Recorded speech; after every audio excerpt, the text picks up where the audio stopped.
Hi friends, first of all ரொம்ப நன்றி நம்ம சேனலில் சப்போர்ட் பண்ணுற ஒவ்வொரு நண்பர்களுக்கும். நாளைய மார்க்கெட்டுக்கான ஒரு சின்ன வியூவை பார்த்துடலாம். ஸோ ஃபஸ்ட்டு ஃப்ரைடே மார்க்கெட் எப்படி இருந்தது அப்படின்னா, ஒரு நல்ல ஒரு கேப் டவுன் தான். நான் ஒரு ஒரு சப்போர்ட்காக தான் 24,500 போகும் அப்படின்னு சொன்னேன். காலையில் எழுந்து பார்த்ததும் மார்க்கெட்டை கேப் டவுன் ஒரு 300 பாயிண்ட்டுக்கு மேலே ஓப்பன் ஆனதே 24,500 கிட்ட தான். ஸோ இது மேஜிக்லாம் கிடையாது. மார்க்கெட் வந்து பார்த்திங்கன்னா இஸ்ரேல் ஈரான் அட்டாக் தான் ஆக்சுவலாக அதோடைய ரீசன். ஸோ இந்த ஒரு டவுனுக்கு நம்ம மார்க்கெட் வந்து பார்த்திங்கன்னா கண்டிப்பாக வந்து தயாராகவே இல்லை. ஸோ அதுக்கு முன்ன நாள் தேர்ஸ்டே அன்றைக்கி மார்க்கெட் விழுந்ததுக்கு எஃப்ஐ இண்டெக்ஸ் ஃபியூச்சர்ஸ் கரெக்டாக வந்து பார்த்திங்கன்னா ஒரு 2,400-500 கோடி வந்து செல் பண்ணியிருக்கிறாங்க. அது அன்னையோடைய ஒரு 240-250 பாயிண்ட்டை வந்து காம்பன்சேட் பண்ணிடுச்சு. பட் அடுத்த நாள் வந்து பார்த்திங்கன்னா ஒரு மாதிரி ஃப்ளாட்டாக, இன்ஃபேக்ட் சொல்ல போனோம் அப்படின்னா எஸ்ஜிஎக்ஸ் நிஃப்டியே ஒரு 60-70 பாயிண்ட் வந்து க்ரீனில் தான் இருந்தது எண்ட் ஆஃப் இஓடி இந்த நியூஸ் வராத வரைக்கும். ஸோ நம்ம மார்க்கெட் மேலே தான் ஓப்பன் ஆகி போக வேண்டியது. பட் மார்க்கெட் வந்து பார்த்திங்கன்னா கீழே வந்து வந்திருக்கு. இதுக்கு காரணம் குறிப்பாக வந்து பார்த்திங்கன்னா இந்த ஒரு யுத்த விஷயம் தான். ஓகேங்களா? ஸோ நம்ம மார்க்கெட்டுக்கு என்னென்ன விஷயம் நடந்திருக்குன்னா, ஒரு 7.5% இந்தியா விக்ஸ் ஏறி இருக்குது. So post Friday US market முடிஞ்சதும் அகெயின் வந்து பார்த்திங்கன்னா மாற்றி ஸ்ட்ரைக்ஸ் வந்து ரெண்டு பக்கமும் இருந்துக்கிட்டு இருக்குது. பதற்றம் வந்து பார்த்திங்கன்னா இந்த கல்ஃப் கண்ட்ரீஸ் நியராக மிடில் ஈஸ்ட்டில் கொஞ்சம் அதிகமாகவே இருந்துக்கிட்டு இருக்குன்னு சொல்லலாம். பட் அதை பெருசாக வந்து பார்த்திங்கன்னா 24 ஹவர்ஸ் ஓடுற கிரிப்டோ மார்க்கெட்லேயும் நம்மளால் பார்க்க முடியல. இன்றைக்கி 12:30 மணிக்கு ஓப்பன் ஆன இஸ்ரேல் மார்க்கெட்டாக இருக்கட்டும், இல்லை சவுதி மார்க்கெட்டாக இருக்கட்டும், ரெண்டுத்துலேயுமே பெருசாக இம்பாக்ட் இல்லை. இன்ஃபேக்ட் 2% டவுனில் ஓப்பன் ஆன அந்த மார்க்கெட்ஸ் வந்து பார்த்திங்கன்னா ஆல்மோஸ்ட் வந்து இஸ்ரேல்லாம் ஃப்ளாட்டுக்கே வந்துருச்சு. அண்ட் வந்து சவுதி மார்க்கெட் நல்லாவே ரெக்கவர் ஆகிடுச்சு. ஓகேங்களா? ஒரு 450 பாயிண்ட்லேருந்து 2-2.5% டவுன்லேருந்து இப்போது கிட்டத்தட்ட ஒரு 3/4% சொல்லும்போது நல்ல ஒரு ரெக்கவர் வந்து அந்த மார்க்கெட் வந்து பார்த்துருக்கு. நம்ம நிஃப்டி கிட்டத்தட்ட ஒரு 360 பாயிண்ட் ஸ்ட்ராடல் ப்ரீமியமும், சென்செக்ஸ் வந்து ஒரு 870 பாயிண்ட் ஸ்ட்ராடல் ப்ரீமியமும் வச்சிருக்கு. பட் இது கம்மி. சின்ஸ் நம்ம இந்தியா விக்ஸ் 15 கிட்ட வந்துருச்சு. பார்க்கலாம், இந்தியா விக்ஸ் ஏற இந்த ப்ரீமியமும் அதிகமாக இருக்கும். இந்த ப்ரீமியம் அதிகமாச்சு அப்படின்னா வால்டாலிட்டி நம்ம மார்க்கெட்டில் இருக்கும்னு சொல்லலாம். இன்றைக்கி காலையில் வந்த நியூஸ் என்னென்னா, இஸ்ரேலில் ஒரு துறைமுகம் நியராக வந்து பார்த்திங்கன்னா அதானியோட பிளான்ட் வந்து தாக்கப்பட்டிருக்கு அப்படின்ற ஒரு நியூஸ் தான். இது வந்து ஃப்ரைடே மத்தியானமே வந்து ஆக்சுவலாக எதிர்பார்த்தாங்க அந்த பிளான்ட்டுக்கு எதாவது நியூஸ் வந்திருக்கா இல்லையான்ட்டு. பட் இது வந்து வந்திருக்கு இன்றைக்கி காலையில் நினைக்கிறேன். இது வந்து என்ன மாதிரி தாக்கத்தை நாளைக்கு நம்ம அதானி குரூப்பில் ஏற்படுத்தும் அப்படின்றது தெரியல. நேற்றே அதானி குரூப்ஸ் எல்லாம் சிங்காக இருந்தது, டவுனாக இருந்தது. இந்த ஒரு நியூஸ் வந்து எப்படி அங்கே வந்து விஷயத்தை மாறுபடுத்தும் இல்லை காட்டும் அப்படின்றது வந்து கிளியராக தெரியல. அண்ட் ஃபியூச்சர் விஷயம் ஃப்ரைடே முடியும் போது 22 ஸ்டாக் வந்து லாங்கு. அஃப்கோர்ஸ் எந்த ஒரு பெரிய விஷயமும் வேண்டாம் அப்படின்றது நிறைய பேரால் எல்லாம் கேரி ஃபார்வர்ட் பண்ண வேணாம் அப்படின்றது எல்லோரும் நினச்சிருப்பாங்க. அதுதான் இங்கே நம்ம பார்க்குறோம். 97 ஸ்டாக்ஸ் வந்து பார்த்திங்கன்னா ஷார்ட்டாக இருந்திருக்கு. இது மேபி மார்க்கெட் இறங்கியிருக்கு, ஷார்ட் போகிறதுக்கான வாய்ப்பு கூட இருந்திருக்கும். நிறைய அந்த ஃபியூல் ஸ்டாக்ஸாக இருக்கட்டும், இல்லை கேஸ் ஸ்டாக்ஸாக இருக்கும், இது கண்டிப்பாக வால்டைலாக தான் இருக்கும். பிகாஸ் மிடில் ஈஸ்ட்டில் கையை வச்சா இதெல்லாம் நடைபெறும் அப்படின்றது வந்து ஈஸியாக தெரிஞ்ச விஷயம் தான். 78 ஸ்டாக் வந்து வேணான்னு சொல்லிட்டு போகிறாங்க. மார்க்கெட்டில் பெருசாக பொசிஷன் வேணாம் அப்படின்ட்டு ட்ரிம் பண்ணியிருக்காங்க, இல்லைனா வந்து வெளியே வந்திருக்காங்க அப்படின்றது வந்து இந்த ஒரு ஸ்டாட்ஸ் வந்து சொல்லுது. ஓகேங்களா? ஸோ பெருசாக வந்து கொஞ்சம் ஷார்ட் இருக்குது, பெருசாக வந்து லாங் வேணாம் அப்படின்றது வந்து இந்த ஒரு டேட்டா மூலமாக நம்மளால் பார்த்து புரிய முடியுது.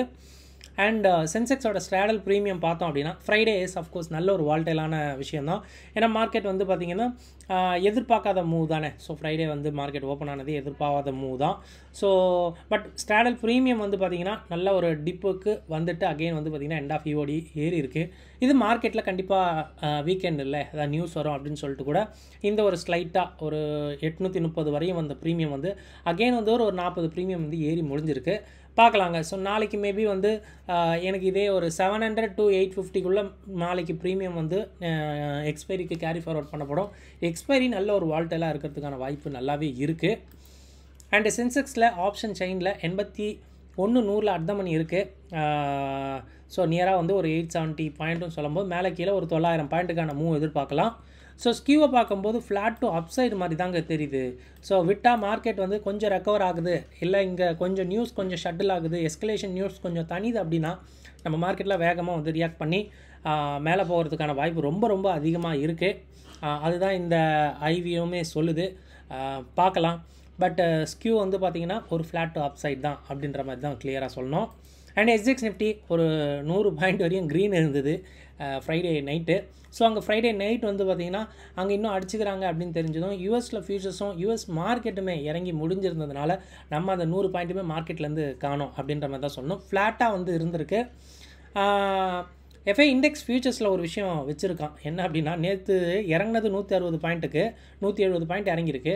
பட் இங்கே இண்டெக்ஸ் ஃபியூச்சர்ஸ் ஒரு 776ன்னு சொல்லும்போது ரொம்ப கம்மி. ஒரு 70-80 பாயிண்ட் தான் இறங்கியிருக்கணும் பொசிஷனை பொறுத்த வரைக்கும்.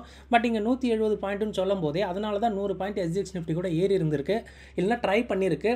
நாளைக்கு இந்த ட்ரை வந்து தெரிஞ்சிருங்க. ஸோ எந்த அளவு இன்டென்ஸாக நியூஸ் இருக்குது அப்படின்றத பொறுத்து மார்க்கெட் வேகமாக மேலே ஏற வாய்ப்பு இருக்குது. ஒரு 100 பாயிண்ட் வேகமாக மேலே ஏற வாய்ப்பு இருக்கிற மாதிரி தான் தெரியுது. பெருசாக பொசிஷன் வந்து கேஷ் பொசிஷன்லேயும் இல்லை, நம்ம டிஐ மட்டும் வாங்கியிருக்காங்க. பட் ரேஞ்சுக்குள்ளே இருக்கும் அப்படின்ற மாதிரி தான் தோணுது. 24,500க்கும் 25க்கும் நடுவில் வால்டைலாக இருக்கும் அப்படின்ற மாதிரி தான் தோணுது. எஸ்டன் நம்ம போகிற வீடியோ கண்டிப்பாக உங்களுக்கு ரொம்ப ஹெல்ப்ஃபுல்லாக இருக்கும்னு நினைக்கிறேன். ஹெல்ப்ஃபுல் அந்த வீடியோ லைக் பண்ணிட்டு அப்படியே பாருங்கள். ஃபர்ஸ்ட் டைம் நம்ம சேனல் இப்போ தான் பார்க்குறீங்கன்னா நம்ம சேனலையும் சப்ஸ்கிரைப் பண்ணிக்கங்க. ஸோ மொதல் விஷயம் செக்லிஸ்ட்டில் என்ன பார்க்க போகிறோம் அப்படின்னா, இந்தியா விக்ஸ் ஒரு 7.5% ஏறி இருக்குது. நான் லாஸ்ட் ஒரு 3-4 நாளாக சொல்கிறேன். ஸோ விக்ஸ் வந்து கம்மியாகிட்டே இருக்குது, கண்டிப்பாக விக்ஸ் ஏறும் அப்படின்னு சொல்லிட்டு. நேற்று கூட ஒரு சூப்பரான வீடியோ பார்த்துருந்தேன், அதுக்கு வியூஸ்லாம் பெருசாக வரல.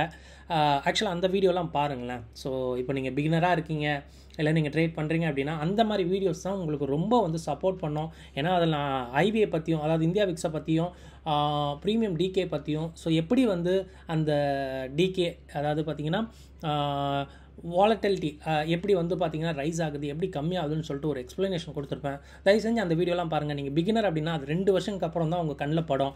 அப்போ தான் தோணும் இந்த வீடியோ நம்ம அப்போவே பார்க்காம விட்டுட்டோம் அப்படின்னு சொல்லிட்டு. அந்த மாதிரி வீடியோலாம் கண்டிப்பாக வந்து ட்ரெஷர் அப்படின்னு தான் நான் சொல்லுவேன். கண்டிப்பாக நீங்கள் அந்த வீடியோ பாருங்கள்.